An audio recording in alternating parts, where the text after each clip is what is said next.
Hey, this is Omni Talk Retail. We're coming to you live from day 2 at NRF. I am Chris Walton. And I'm Ann Mazinga. And we are once again in the VusionGroup's video studio recording this interview. And joining us today is a man who I just found out did an interview with Malcolm Gladwell recently. So, wow, feeling the pressure on our side here. That's a nice drop. Yeah, we gotta step up our game. That's a nice drop. Yeah, I feel like we're getting Malcolm Gladwell quality guests here, Ann. It's great. But we got Al Lettera. He's the SVP of IT at Tractor Supply Company. Al, it's great to have you. Thanks for joining us today. Thanks for having me today. You got to be a busy man at NRF, I got to imagine. It's been pretty crazy the last few days. So, started on Friday. Friday? Yeah. So we started on Friday, got in the morning, and we've been down here every day since. So, but there's a lot of great vendors down here, a lot of innovation, a lot of exciting things are going on right now. So it's been an amazing experience already. Yeah, that's great. Yeah, we feel the same way. Wonderful. Well, Al, for those listeners who might not be familiar, tell us a little bit about your background and your role at Tractor Supply. So I work with Tractor Supply Company. We are the largest rural farm and ranch company in the United States. And our business is to service our customers in support of our Life Out Here strategy.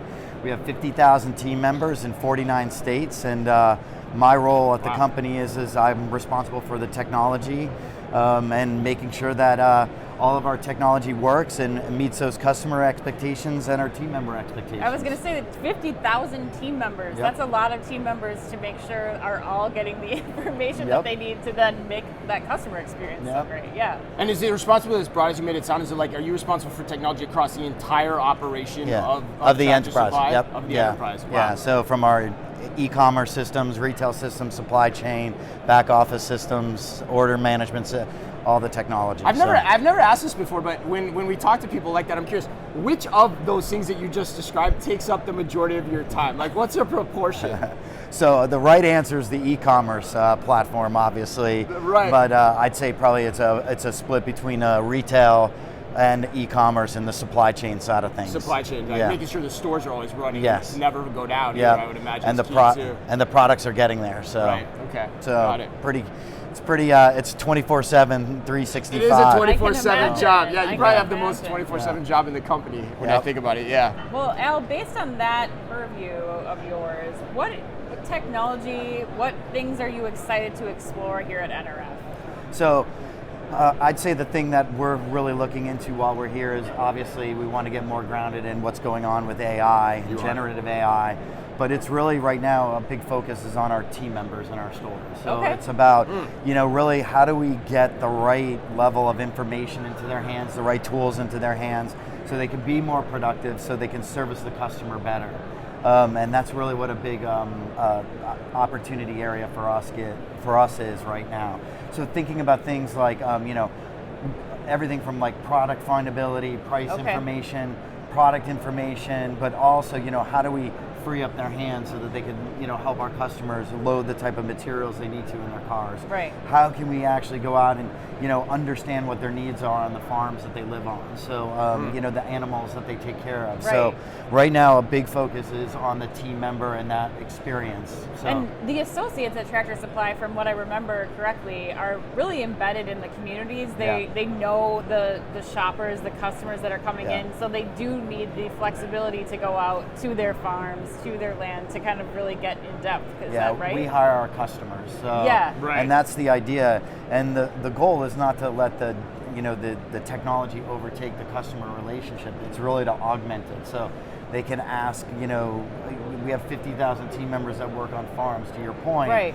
Well, why can't I open that network up to all of our, locations? Yeah. So if there's an expert in California, somebody needs them in Georgia, why not create that experience so they have access to that information? So those are the types of things that we're really talking about doing right now, and that's why that team member experience is so important. Yeah. So I'm curious, we had Walmart on yesterday, and they actually said the same thing when we asked them the question, like they were focusing on kind of the employee experience. And so is that a conscious, which is a really interesting angle to take with AI deployment, so is that a conscious angle to say, hey, we want to deploy AI first and foremost where we think it's going to improve the store employees' lives so that they'll actually get behind it, support it, be a proponent of it?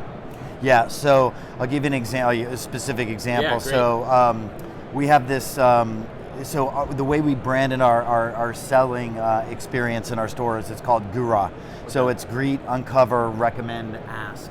So what we've done is we've taken a generative AI, basically in partnership with Microsoft, and basically given them a tool that they can actually ask, hey GURA, information about products, about services. They can ask information about where it sits in the store, and it's actually deployed on the handhelds that we've given to the team members. So, a lot of interaction there is going on right now. So, I think the idea is that's step one, but the use cases now are growing exponentially. So as the team members start to interact, they're giving us now the ideas on what to do, and we're able to monitor it pretty closely. Another thing you're going to hear me talk about later today is, how are we leveraging things like computer vision? So it's not about just traffic counting, or it's about dwell time. It's about understanding inventory accuracy. 100%. That's everything that's going on in the edge. It gives me all that information, and it's not obtrusive. But at the same point, I can learn so much more of what's going on in the 2,400 locations. That's how you really start dialing in the operation. So, so actually, which is a great segue, because we're OmniTalk, so we're all about omnichannel retailing. We're all about the evolution of omnichannel retailing. So I'm curious then, and AI might be a part of this answer, but what in your mind are the foundational building blocks for great omnichannel retailing? Like from your position particularly, like what would you say you got to have dialed in and you got to do really well before you can get into some of those other areas? So I kind of see it as three buckets, right? I think the first is product, right? You have to have the right merchandise to be able to sell, but now it's all the information around it, right? You have to have all the dimensions of the product, but in the future, it's going to be about, is the product sustainable? What ingredients go into those products? What's the background on the vendor that you're actually buying from that you're then selling in the store? I think it's going to really explode, but I see product being core and foundational. So basically, what you're saying is the second time in a row we've had. So you're basically saying it starts with great item data. Like on your product catalog, right? That's what you have to have nailed. Second thing, you said it better. That's why you do this for a living. Okay, all right, no problem. No, can I hire you to communicate? To be your translator? Sure, anytime. I'm available whenever you need me, yes. So I think the second thing is you have to have a consumer experience that's really, it's well built out, right? Because you have to be able to, make sure that they have all of the different features that they expect when you walk into a physical location. So thinking about all the credit options or whatever. Cool. So the actual physical consumer experience, interacting with the digital experience.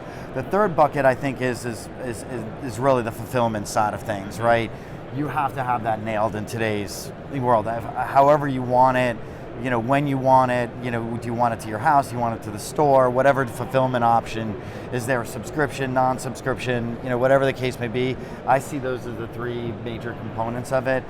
And making all of that work seamlessly, is with the reliable, where it's on all the time, I think is what the customers expect. And I imagine a point of sale is key for that second one, 100%. You got to have a great point of sale system. On the third one, from people that are in your position at other retailers that are watching this, what are the technologies that you think you just got to get them right that enable that to happen?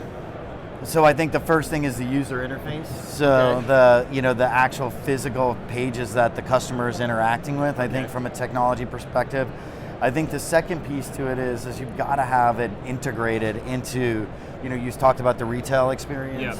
You talked about the e-commerce. Those things have to talk seamlessly like to each other. POS, OmniOMS, that kind of stuff. Okay. And they have to talk seamlessly to each other in real time, because then as you build it out and it becomes more and more complex with things like loyalty, right? So just think about that aspect of it.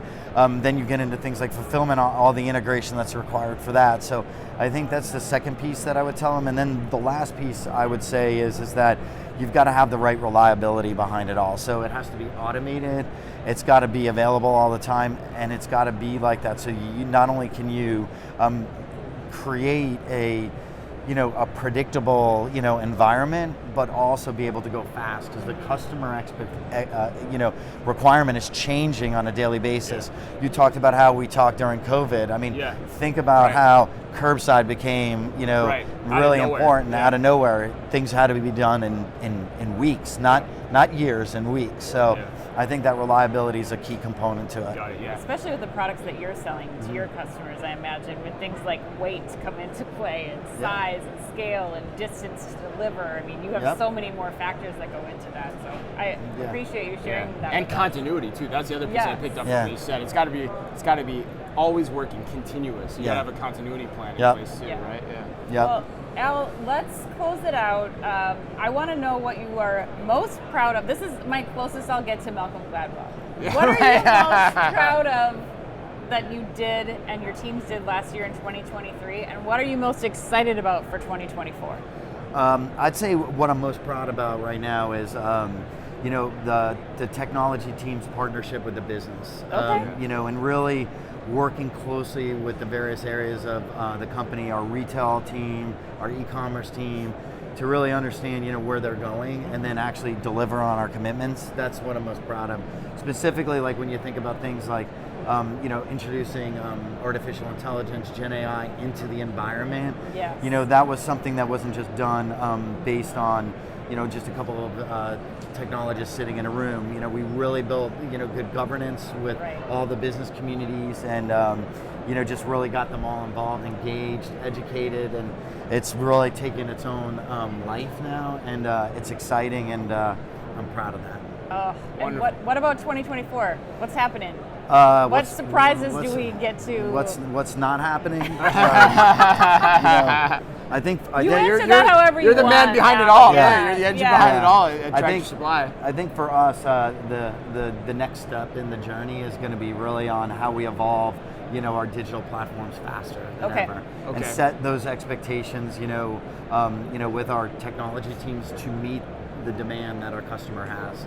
And I think the experiences that we're delivering on live have to improve, and that's one of the things that I'm excited about, and I think learning a lot about different options here is going to help us deliver on those commitments. So I'm excited. Awesome. That was great, man. That was so good. That was so good. I loved it.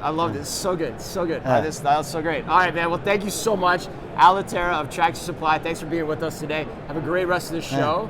And thanks for being with us. And we'll be back again. I think next up we have the Chief Marketing Officer of Stop and Shop, if I'm not mistaken.